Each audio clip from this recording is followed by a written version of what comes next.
On va pas durer. Ok. Shalom, shalom, shalom, enfants de Dieu, tous ceux qui nous suivent ce soir, shalom. Bienvenue à votre émission Plateau charismatique. Je dis shalom aussi à vous, apôtre Shalom, Samuel. shalom, le frère Rebecca Martin. Donc, je reçois pour vous l'apôtre Samuel Kwasi qui vient encore prier avec nous pour l'évangélisation. Et nous sommes à la 45e édition de cette émission. Donc, nous allons prier pour nous mettre en communion avec l'Esprit de Dieu. Prions ensemble. Amen. Amen. Seigneur, Seigneur de prions, puissance. confions ce moment. Je te confie ce moment éternel Dieu de gloire. Dans toutes Seigneur, viens choses, bénir ce moment, Seigneur. Viens prions, bénir nos Seigneur, rêves, de bénir bénir nos ce temps. appareils, bénir tous ceux qui nous suivent, Éclaire, Seigneur. Seigneur, Donne-leur, et éternel Dieu, diffuse la ici. bénédiction qu'ils attendent, Seigneur. Glorifie-toi, Manifeste Père. dans nos vies, Seigneur. Manifeste ta Glorifie gloire. au travers de ce temps Manifeste de ta prière, gloire. éternel Dieu de gloire. Manifeste ta J'ai gloire. place dont tu nous as Manifeste ta gloire. Père éternel, Manifeste ta gloire. Seigneur, Manifeste ta gloire. que ta Au nom de présence, Jésus. ta présence, Manifeste ta gloire ta au puissance travers de glorifie, ce que ta moment. présence descende, Manifeste ta gloire ta au présence travers de descende, ce éternel temps. Dieu. Au nom tout puissant, Manifeste glorieux ta de Jésus. gloire Au au nom tout travers de ce puissant, temps. glorieux de Jésus. Manifeste ta gloire au travers de ce moment. Au nom de Puissant, Jésus. glorieux de Jésus. Manifeste ta gloire. Manifeste ta gloire, Éternel, Seigneur. Au nom manifeste, puissant Seigneur, au nom de tout puissant, Jésus-Christ de glorieux. Nazareth. Merci, Seigneur. Que la gloire te revienne. Amen. Amen. Eh bien, je vous Amen. laisse la parole, l'apôtre. Merci, servant de Dieu, Rebecca Martin. Que Amen. le Seigneur vous soit en grâce variée, en grâce multipliée, au nom de Jésus-Christ de Nazareth. Amen, amen. Alors, je bénis Dieu pour la vie des internautes. Que la grâce du Seigneur repose sur vous. Nous allons en quelques minutes voir quelques portions de l'Écriture, de la parole de Dieu, et par la suite, nous allons prier. Donc, restez avec nous et nous allons aussi prier. Mais l'important que vous auditionnez aussi l'enseignement, le message. Au travers de ces émissions, nous parlons beaucoup de l'évangile. Amen. Amen, amen. Seigneur Dieu Tout-Puissant, fais couler ton sang précieux, glorieux sur nos appareils, Seigneur. Bénis nos appareils, Seigneur. Bénis la communication, Seigneur. Nous parlons de l'épouse de Nazareth. Donc, l'église, donc, il y a l'épouse. Je ne sais pas si vous me recevez, hein. Ça avait coupé pendant un temps. Oui, je recevais un appel entrant. D'accord. Ok, donc je disais que en tant que l'épouse donc de Jésus-Christ, euh, nous devons donc travailler pour que le Seigneur ait des âmes par nous, que le Seigneur ait des âmes par nous, que le Seigneur ait des âmes par nous, que le Seigneur ait des âmes par nous. Et pour cela, c'est l'évangélisation que nous devons faire. Maintenant, Dieu doit conduire chacun de nous. Voyez-vous, Dieu doit vous conduire. Vous les femmes, les servants de Dieu, vous les hommes. Et j'aimerais attirer l'attention parce que il y a certaines personnes qui font comprendre que les femmes ne doivent pas évangéliser. Vraiment, il y a toutes sortes, il y a ces genres de choses qui souvent viennent éteindre la foi, éteindre euh, l'engagement, l'ardeur, le zèle donc, de certaines servantes de Dieu. Ce que je peux dire, je ne voudrais pas rentrer dans une polémique, mais je vais juste faire comprendre ceci. Dans Actes chapitre 2,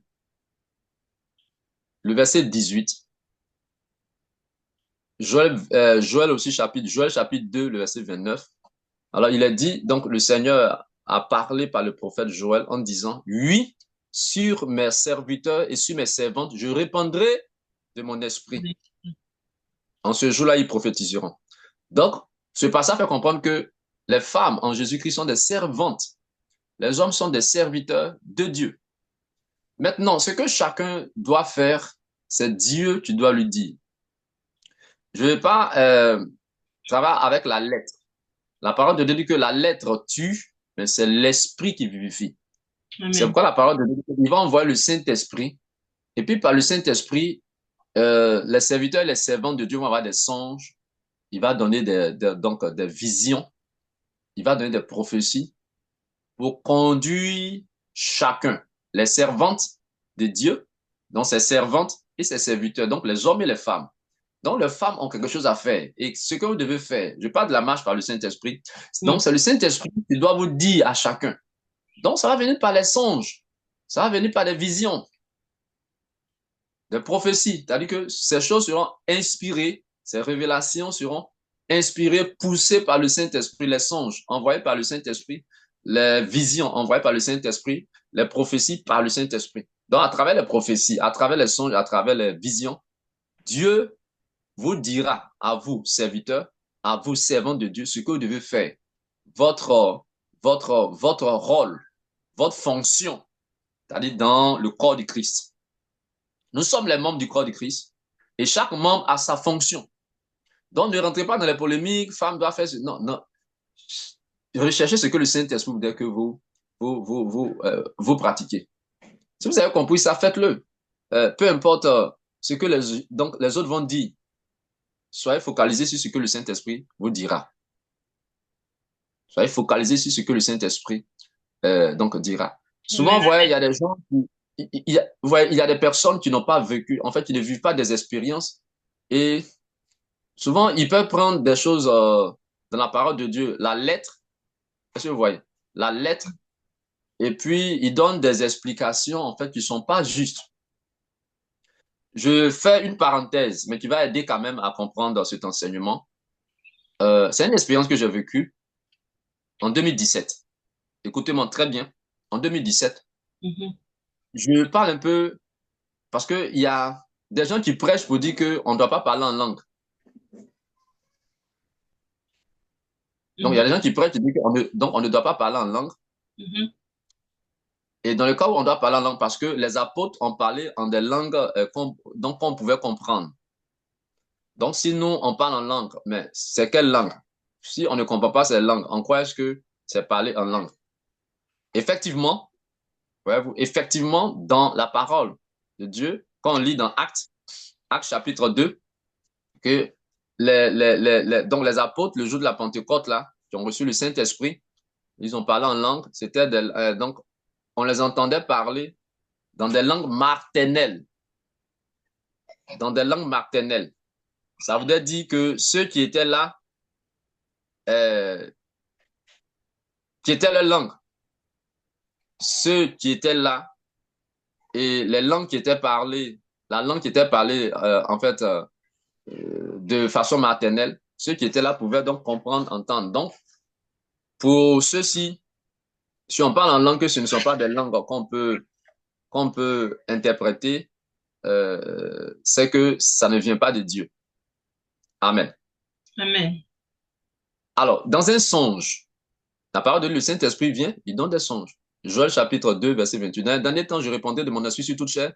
Vos fils et vos filles prophétiseront, vos jeunes gens auront des visions et vos vieillards des songes. Donc, le Saint-Esprit, pour dire que le Saint-Esprit donne des songes, il va donner des visions et des prophéties. OK. Dans le songe, voyez-vous, en 2017, j'étais dans le songe, je me voyais en train de passer dans un couloir où des jeunes sœurs et des jeunes hommes et des jeunes filles étaient en train de se prostituer. Écoutez-moi bien, s'il vous plaît. Et j'étais en train de passer dans le couloir. Donc, je passais et puis je les voyais à gauche et à droite. Donc, je cherchais rapidement à sortir de là. Et pour sortir de là, il fallait prendre un escalier. Et sur les marches de l'escalier, il y avait des filles qui étaient assises. Et il y avait quelques filles aussi qui étaient arrêtées juste avant la première marche de l'escalier. Donc, moi, je marchais et dès que j'ai mis mon pied sur la première marche voilà, de l'escalier, les filles qui étaient assises en haut, sur les escaliers, elles m'ont poussé. Elles m'ont poussé, donc je tombais par l'arrière. Et les filles qui étaient arrêtées avant la première marche donc, de l'escalier, il y a une qui m'a attrapé donc, par les bras en arrière. Et celle qui m'avait poussé, celle qui était devant moi, qui m'avait poussé, elle venait vers moi, comme pour grouper sur moi. Donc, dans le songe, je prie en langue. Je dis bien, dans le songe, je prie en langue. Je prie en langue. Et quand j'ai commencé à prier en langue, les filles qui venaient devant moi, elles ont commencé à fuir. Mais c'est celles qui étaient derrière moi, elles ne me laissaient pas. Je priais toujours en langue, elles ne me laissaient pas. Je priais en langue. Et jusqu'à ce que je me réveille, 5 secondes après que je sois réveillé, je me voyais toujours en train de prier en langue, croyant que c'était toujours encore dans le songe. Et c'est 5 secondes après, je vois que je suis réveillé. Je dis, waouh. Je vous assure, au même instant, la sensation que j'ai reçue, c'était de tromper ma femme. Mm. La sensation que j'ai reçue, c'était de tromper ma femme. Et je vous dis, c'est comme ma femme m'énervait, mon épouse, elle m'énervait. Quand je me suis réveillé, il était 2 heures du matin. 2 heures du matin. Mm. Et le Seigneur me dit, non, que tu es dans une saison de tentation d'adultère. Mhm. Et donc, les filles, là, en fait, ce sont des sirènes. Une sirène Ce sont des des eaux. démons. Mhm. Voilà. Et comme tu voulais sortir, en fait, sortir du lieu, donc elles ne veulent pas que tu sortes, donc elles veulent te retenir dans la tentation, en fait, dans la zone. Parce qu'il fallait prendre l'escalier et puis sortir. Mhm. Donc, elles m'ont poussé, donc elles voulaient me maintenir là. Donc, c'est comme le Seigneur me donnait ce songe pour dire, pour sortir de cette tentation, de cette saison d'adultère dans laquelle tu es, de tentation d'adultère, je dis bien de tentation d'adultère, il faudra prier en langue telle que tu priais en langue dans le songe. Mhm. Pour que cela puisse. Et donc, je me suis, donc le matin, très tôt le matin, 6 heures, je me suis réveillé, je me suis retiré dans une brousse et je suis allé prier, prier, prier, et j'ai prié. Et après un certain moment, le Seigneur me dit, non, tu es libre. Donc, c'est ce qui a fait que ça m'a lâché. Mm. Donc, avec cette expérience que j'ai vécue, le songe, c'est pas moi qui l'ai fabriqué. Non, c'est Dieu qui donne. Donc, si jamais quelqu'un vient me dire, mais on parle pas en langue, Mm. et moi, dans le songe, je me vois en train de parler en langue. Mhm. Et puis je me suis réveillé avec. Donc le Seigneur dit, non, retire-toi et puis va, tel que tu priais en langue, va dans le songe, va prier comme cela. C'est ce qui va faire que elles vont fuir. Donc ces démons, ces sirènes vont te libérer Mhm. de cette tentation d'adultère. Et c'est ce que j'ai fait et ça a marché. Donc avec cette expérience personnelle, voyez-vous, personne ne peut me dissuader. Mhm. Personne, Mhm. personne, personne. Et donc c'est comme cela, dans l'évangélisation, le Saint-Esprit va vous parler. Mhm. Amen, Le amen. Saint-Esprit va vous dire ce que vous devez faire. Vous, femmes, seulement soyez sûrs que ce que vous faites, c'est le Saint-Esprit qui vous dit. Amen, amen, Comme serviteur de Dieu, il faut que ce soit le Saint-Esprit, le Saint-Esprit, le Saint-Esprit. Je dis bien le Saint-Esprit. amen. Les Écritures sont là. Je dis oui. Mais le Saint-Esprit. C'est pas la Bible qui donne les songes, c'est le Saint-Esprit qui donne les songes. Amen, Le amen. Saint-Esprit, c'est Dieu. Donc, c'est Dieu qui donne les songes. C'est-à-dire que la parole de Dieu est là, les Écritures sont là. D'accord? Et puis le Seigneur donne des songes. Vous dites, vous, qu'est-ce que vous devez faire? Mm, mm. Amen. Amen. Au temps des apôtres, ils ont parlé en langue parce que Dieu voulait atteindre un but. Mhm. Parce que tout le peuple qui était allé en pèlerinage, en fait, Dieu a permis que les gens parlent en langue, c'est-à-dire en des langues maternelles, pour que ceux qui étaient là puissent entendre, puissent comprendre ce qui se passait, puissent comprendre ce que Dieu était en train de dire. Sinon, parler en langue, c'est pas forcément parler dans des langues maternelles. Pas forcément parler dans des langues maternelles. Amen. Amen, amen.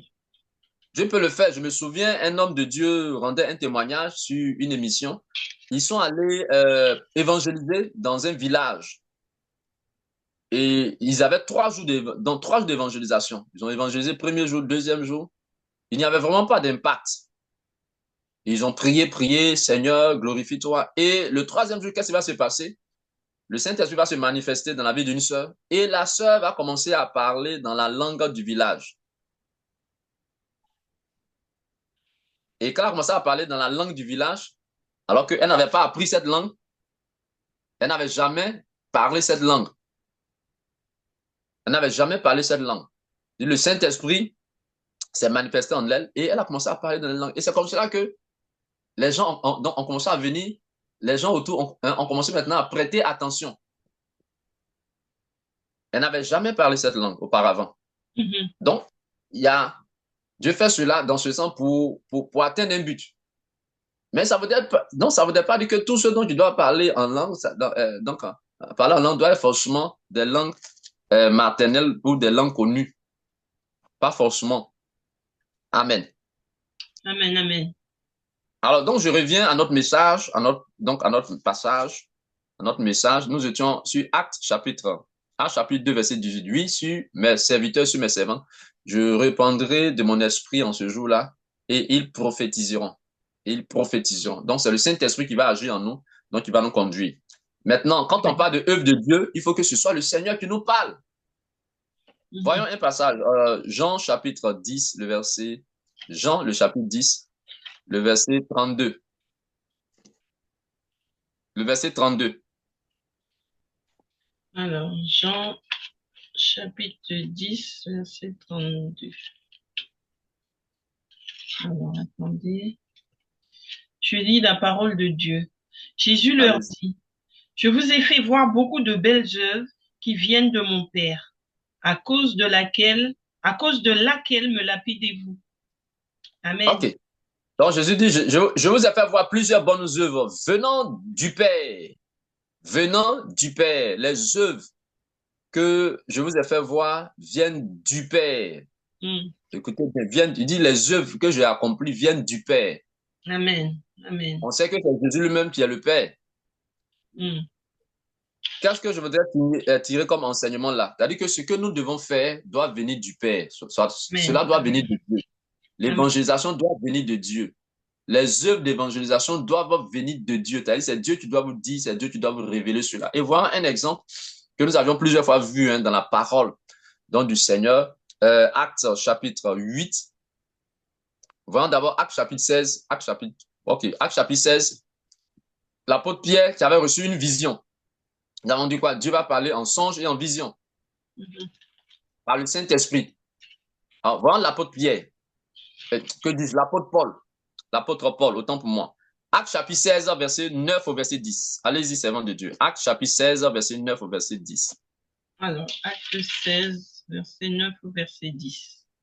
Pendant la nuit, Paul eut une vision. Un Macédonien lui apparut et le supplia, passe en Macédoine, secours-nous. Suite à cette vision de Paul, nous avons aussitôt cherché à nous rendre en Macédoine, concluant que le Seigneur nous appelait et à y annoncer la bonne nouvelle. Amen. Ok, ici, la vision que Paul a reçue, c'est parce que ici c'est mis voilà, dans les Écritures, mais au temps de Paul, est-ce que c'est dans la Torah ou est-ce que c'est dans l'Évangile qu'il a regardé avant d'aller en Macédoine pour aller prêcher? Non, ça c'est dans sa relation personnelle. C'est-à-dire que dans une nuit, il reçoit la vision. C'est-à-dire que les Écritures sont là. Mhm. Les Écritures sont là. Et puis, dans sa relation avec Dieu, Dieu se révèle à lui par une vision. Et selon cette vision, il doit se rendre en Macédoine pour aller prêcher, pour aller évangéliser. Mhm. Et c'est ce que le Seigneur a dit à Joël, l'a prophétisé. Dieu dit, quand on envoie le Saint-Esprit là, il va envoyer des songes, il va envoyer des visions, des prophéties. Les Écritures sont là, la lettre est là, les Écritures sont là. Mais il se révèle, le Saint-Esprit. Donc, quand Paul dit marchez par l'Esprit de Dieu, marchez par l'Esprit de Dieu et vous n'accomplirez pas, marchez par l'Esprit et vous n'accomplirez pas les désirs de la chair. Mhm. Maintenant, cette vision que Paul a reçue, c'est le Saint-Esprit qui lui a donné, c'est Dieu qui lui a donné. Mhm. Et donc, il dit ce qu'il doit faire. Donc, c'était une révélation spéciale, spécifique à lui. Et c'est Mhm. comme cela, il est allé en Macédoine, lui et Silas, pour aller évangéliser. En fait, c'est ce que je voulais donc faire comprendre. Donc, Mhm. si vous êtes une femme, Dieu vous donne ce genre de révélation pour montrer que vous devez évangéliser. Si c'est dans la rue, voilà, si c'est dans un pays, dans une maison, dans une famille, voilà, vous obéissez. Non, si quelqu'un est temps de vous refroidir, non, vous êtes une femme, donc vous n'avez pas le droit de faire cela. Non, n'écoutez pas cela, avancez. Amen. Avancez. Amen. Amen. S'il ne vous a pas dit cela, vous ne faites pas. Mhm. En fait, c'est ce qui est le souci dans l'œuvre de Dieu. Parce que ce qu'on doit faire doit venir de Dieu. Mhm. Donc, c'est le problème Amen. souvent, en fait, c'est pas dans l'église, cette incompréhension-là. Donc, c'est pas parce qu'on connaît tout dans la parole de Dieu qu'on va se permettre de faire tout. Non. Parce que le Saint-Esprit attend de nous et il donne à chacun son couloir, comment il doit le faire. Nous devons tous évangéliser, mais il conduira chacun. Comment l'évangélisation doit se faire. Amen. Amen, amen. Voyons un dernier exemple et nous allons prier, servant de Dieu. Voyons un dernier exemple. Voyons le livre de Luc chapitre 2. Luc chapitre 2, verset 36 au verset 37. Alors, Luc 2, verset 36-37. Alors, je lis la parole de Dieu. Il y avait aussi une prophétesse Anne, fille de Phanuel, de la tribu d'Azer. Elle était d'un âge un âge très avancé. Elle n'avait vécu que 7 ans avec son mari après son mariage. Restée veuve et âgée de 84 ans, elle ne quittait pas le temple. Elle servait Dieu nuit et jour dans le jeûne et dans la prière. Amen. Verset suivant. Arrivée, elle aussi, à la même heure, elle disait publiquement sa reconnaissance envers Dieu et parlait de Jésus à tous ceux qui attendaient la délivrance à Jérusalem. Amen. Bon, parler de Jésus, est-ce que c'est pas le témoignage? Est-ce que c'est pas l'évangélisation? Bien sûr. Et là même, je peux dire, Jésus n'était pas encore mort, parce que voilà, dans les enseignements théologiques, il a dit que la mort de Jésus met fin à la loi et la mort de Jésus aussi commence, hein, en tout cas, la grâce. La mort de Jésus met fin à la loi et la mort de Jésus aussi, hein, introduit l'aide de la grâce. Vous savez, Dieu est souverain. Donc, ça veut dire que même là, nous étions toujours au temps de la loi. Et cette femme, elle est prophétesse. Elle était dans le temple, elle jeûnait. C'était sa manière de servir Dieu. Mais le verset dont nous, 39, non, je crois bien. Je dis qu'elle elle parlait de Jésus. À qui? Voyez-vous, elle parlait de Jésus. Elle a parlé de Jésus. Bon, évangéliser, c'est de parler de qui? De Dieu. Évangéliser, c'est de parler de Jésus. Ou bien là, est-ce que c'était un péché, voilà, qu'elle ait parlé de Jésus? Voilà. Elle aussi, elle a parlé de Jésus. Elle a parlé de Jésus. Donc, c'est cela l'évangélisation. Donc, Jésus même a dit à ses disciples, vous allez témoigner de moi. Donc, parlez de moi. Témoignez de moi. Donc, elle a témoigné de Jésus donc à tous ceux aussi qui attendaient quoi? La délivrance. Amen, amen. Amen. Amen. Donc, c'est ce que je voulais apporter, voilà, comme preuve. Mais ce qui est rassurant, c'est la marche par le Saint-Esprit. Amen. Amen, amen, amen. Donc, nous prions. Si vous n'avez pas de questions, hein, servant de Dieu. Non, non, je n'ai pas de questions. Donc, disons merci au Seigneur pour la parole. Amen. Seigneur, nous te rendons grâce ce soir pour ce moment. Merci pour la parole. Nous t'élévons et te célébrons. Dieu vivant et puissant. Merci Seigneur pour ce temps. Merci pour ce moment. À toi la gloire, à toi l'honneur, Seigneur. Merci pour la parole. Merci pour ce moment. À toi la louange au nom puissant de Jésus-Christ de Nazareth. Que la gloire te revienne. Au nom puissant de Jésus. Au nom puissant de Jésus. Au nom puissant de Jésus. Merci Seigneur. Amen. Amen, amen. Servant de Dieu, on va lire un dernier passage qui me vient à l'esprit. Éphésiens chapitre 2, le verset 10. Éphésiens chapitre 2, le verset 10.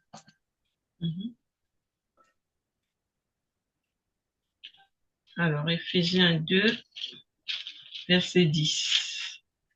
Je lis la parole de Dieu. En réalité, c'est lui qui nous a fait. Nous avons été créés en Jésus-Christ pour des œuvres bonnes de Dieu, pour les œuvres bonnes que Dieu a préparées d'avance afin que nous les pratiquions. Amen. Amen. Les œuvres que Dieu a préparées d'avance sont qualifiées de bonnes. Elles sont qualifiées de bonnes, des bonnes œuvres que nous devons accomplir, que nous devons pratiquer, que Dieu a préparées d'avance. Et ces choses que Dieu a préparées d'avance, nous ne pouvons pas les connaître s'il ne nous les révèle pas. Amen, Il le amen. révèle le Saint-Esprit, les songes, les visions, les prophéties. On nous dit, voici comment je voudrais que tu me serves, mon serviteur. Voici comment je voudrais que tu me serves, ma servante. Donc, c'est ce que nous devons rechercher. Donc, en le faisant, en recevant, on dira que ces bonnes œuvres viennent de qui? Puisqu'on dit la parole de Dieu que les bonnes œuvres là ont été préparées par qui? Par Dieu. Amen, amen. Donc, si Dieu nous révèle quelque chose en songe et que nous faisons, on dira que cette œuvre-là vient de qui? Donc, cette œuvre vient, donc, on dira que ces œuvres viennent de Dieu. C'est ce Amen. que Jésus disait. Les bonnes œuvres dont je vous ai fait voir là viennent du Père. Ça vient. Ce ne sont pas moi-même mes œuvres. Ce sont les œuvres que le Seigneur m'amène à accomplir. Donc, quand vous suivez l'orientation dans l'évangélisation, vous êtes donc en train d'accomplir les œuvres de Dieu. Et les œuvres de Dieu ne sont pas mauvaises. En cela qu'on dit œuvre de Dieu, œuvre de Dieu. Cela vient de Dieu. Cela émane de Dieu. Amen, amen. Donc, si ça ne vient pas de Dieu que nous faisons, c'est la chair. Ça ne peut pas sauver. Nous-mêmes, ça ne peut pas nous sauver. Amen. On va prier le Seigneur. Amen. Que Dieu aide son peuple. Dieu aide ses serviteurs, ses servantes, les éclaire, leur donne la lumière sur le don d'évangélisation. Voyez-vous? Matthieu chapitre 5, le verset 16 dit ceci, que votre lumière luise donc devant les hommes afin qu'ils voient vos bonnes œuvres. En fait, ces bonnes œuvres-là sont les œuvres que Dieu nous révèle. Amen, amen, amen. Nous devons accomplir, qu'il a préparé d'avance. Ce n'est pas de notre propre force, non. Amen. Il faut que les hommes voient vos bonnes œuvres-là et qu'ils glorifient votre Père qui est dans les cieux. Amen. Mais Éphésiens 2, verset 10 dit, ces bonnes œuvres ont été préparées d'avance par Dieu. Et c'est ce que nous devons pratiquer en Jésus-Christ. Il faut forcément les révélations, l'orientation, la direction dont chacun doit être en train de rechercher. Père, montre-moi comment je dois évangéliser. Montre-moi ce que je dois faire concernant l'évangélisation. Qu'est-ce que je dois faire? Montre-moi. Qu'est-ce que je dois faire selon ta volonté, hommes et femmes, dans le Seigneur. Amen. Prions donc le Seigneur, servant de Dieu, que la lumière parvienne, que la lumière se manifeste, l'éclairage pour la vie de son peuple, de ses serviteurs, concernant le don d'évangélisation. Éternel, nous te rendons grâce. Nous prions, mon Dieu, que ta lumière se manifeste, que ta lumière se manifeste, Seigneur, pour tes serviteurs, pour tes servantes, pour le don d'évangélisation. Au nom de Jésus, éclaire chacun, éclaire chacun, éclaire chacun, éclaire chacun, Seigneur, pour l'évangélisation, tes serviteurs, tes servantes. Fais de la lumière, mon Dieu. Fais de la lumière, Papa. Fais de la lumière, Seigneur. Fais de la lumière, Jésus. Fais de la lumière. Fais de la lumière. Tu dis ces bonnes œuvres-là que nous devons accomplir. Tu les as préparées d'avance. Mais comment est-ce que nous pourrions, Seigneur, les comprendre, les savoir, Seigneur, si tu ne nous éclaires pas? Si tu n'éclaires pas ton peuple, si tu n'éclaires pas tes serviteurs, si tu n'éclaires pas tes servantes, tu nous as appelés tous à évangéliser. Tu dis, Seigneur, que tu nous as donné le ministère de la réconciliation. Nous, en toi, Jésus-Christ de Nazareth, éclaire ton église, conduis tes serviteurs, tes servantes, ton Seigneur, ton peuple, au nom de Jésus-Christ de Nazareth, dans le don d'évangélisation, les capacités d'évangélisation, le potentiel d'évangélisation, soient éclairés, éclaire-les, éclaire-les, ouvre les yeux sur ce qu'ils doivent faire dans le royaume, dans ton royaume, dans le corps de Christ, au nom puissant de Jésus-Christ de Nazareth. Merci Seigneur, éclaire ton peuple, éclaire tes serviteurs, que la gloire te revienne, que ton nom soit célébré. Au nom de Jésus, au nom de Jésus, au nom de Jésus, au nom de Jésus, au nom de Jésus, au nom de Jésus. Fais la lumière, mon Dieu. Jésus-Christ, tu es la lumière du monde. Fais la lumière sur les dons d'évangélisation de tes serviteurs, de tes servantes. Éclaire les Seigneurs, que les ténèbres soient chassées. Ouvre les yeux, ouvre les yeux, ouvre nos yeux au nom de Jésus pour voir, pour voir, pour voir, pour voir, pour voir. Éclaire que la puissance des ténèbres de l'obscurité soit détachée, séparée au nom de Jésus, des dons d'évangélisation, au nom de Jésus, au nom de Jésus, au nom de Jésus, au nom de Jésus. Merci Seigneur pour ce que tu fais, que la gloire te revienne au nom de Jésus, au nom puissant de Jésus-Christ de Nazareth. Merci Seigneur. Amen. Amen. Amen. Amen, amen. Eh bien, écoutez, apôtre, je vous remercie pour ce bel enseignement, pour ce temps de prière passé ensemble ce soir. Que les enfants de Dieu soient... Amen, amen. Que tous les enfants de Dieu soient bénis. Vraiment, je vous souhaite de pouvoir reprendre ces prières. Je vous invite à reprendre ces prières, à prier avec nous, à continuer à prier chez vous et surtout à adorer aussi. Hein. Prenez un temps d'adoration à la fin de chaque temps de prière pour que le Seigneur soit glorifié. N'hésitez pas à prier, prier, prier avec l'Éternel. Amen, amen. Amen. Donc, nous avons rendez-vous donc samedi C'est ça. pour l'œuvre de Dieu, encore un temps de prière autour des songes. L'explication des songes. Amen, amen. L'explication des songes. L'explication des songes. Explication des Samedi. songes. Donc, n'hésitez pas à nous écrire, à envoyer vos songes pour que nous puissions samedi venir avec vous en direct sur TikTok pour pouvoir vous donner des explications. Je vous dis à bientôt, apôtre. Par l'Esprit de Dieu. Amen. Amen. À bientôt à tous les enfants de À Dieu. bientôt. Soyez bénis. Amen. Merci, Seigneur. Amen.